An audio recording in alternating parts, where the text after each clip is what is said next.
အားလုံးပဲမင်္ဂလာပါညီမနဲ့အခုအတူတူရှိနေတဲ့ကားကတော့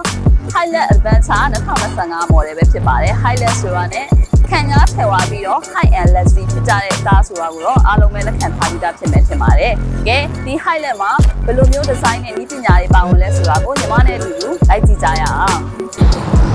အရှင်မီးကိုတော့ LED projector Highland မီးကိုအသုံးပြုထားပြီးတော့ spotlight မီးကိုလည်းအသုံးပြုထားတာကိုတွေ့ရမှာဖြစ်ပါတယ်။ engine ပိုင်းအနေနဲ့ကတော့ 2.8 diesel turbo engine အမျိုးအစားရှိပြီး transmission ကတော့ 6-speed manual auto နှစ်မျိုးလုံးအသုံးပြုလို့ရမှာပဲဖြစ်ပါတယ်။ engine က 1GD FPV engine ကိုအသုံးပြုထားတဲ့အတွက်စီစားလုံးတက်တာပြီး maximum horsepower အနေနဲ့1500 kW ထွက်ရှိတဲ့အတွက်အစွဲရုံပိုင်းမှာတော့စိတ်ချရမှာပဲဖြစ်ပါတယ်။အလွိုင်းကိုတော့ 16 လက်မှအလူမီနီယံအလွိုင်းကိုအသုံးပြုပေးထားတာပဲဖြစ်ပါတယ်ရှင်။ safety ပိုင်းအနေနဲ့ကတော့ဒီရှေ့ရေဒါကို sonar sensor နှလုံးအသုံးပြုပေးထားပြီးတော့အနောက်မှာလည်း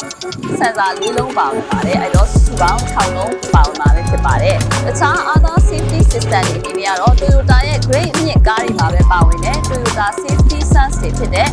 Dynamic Radar Cruise Control, Pre-collision System နဲ့ Lane Departure Alert စနစ်တို့ပါဝင်တာပဲဖြစ်ပါတယ်။ရွေးချယ်စရာအကြောင်းများအနေနဲ့ကတော့ Super White, Bar White, Attitude Black, Dark Blue, Outside Bronze Metallic နဲ့ Emotional Red Color တို့ပဲဖြစ်ပါတယ်။ညီမတို့ရဲ့2025 Highland Adventure ကားတစ်စီးကို test drive ပြုလုပ်လိုပါက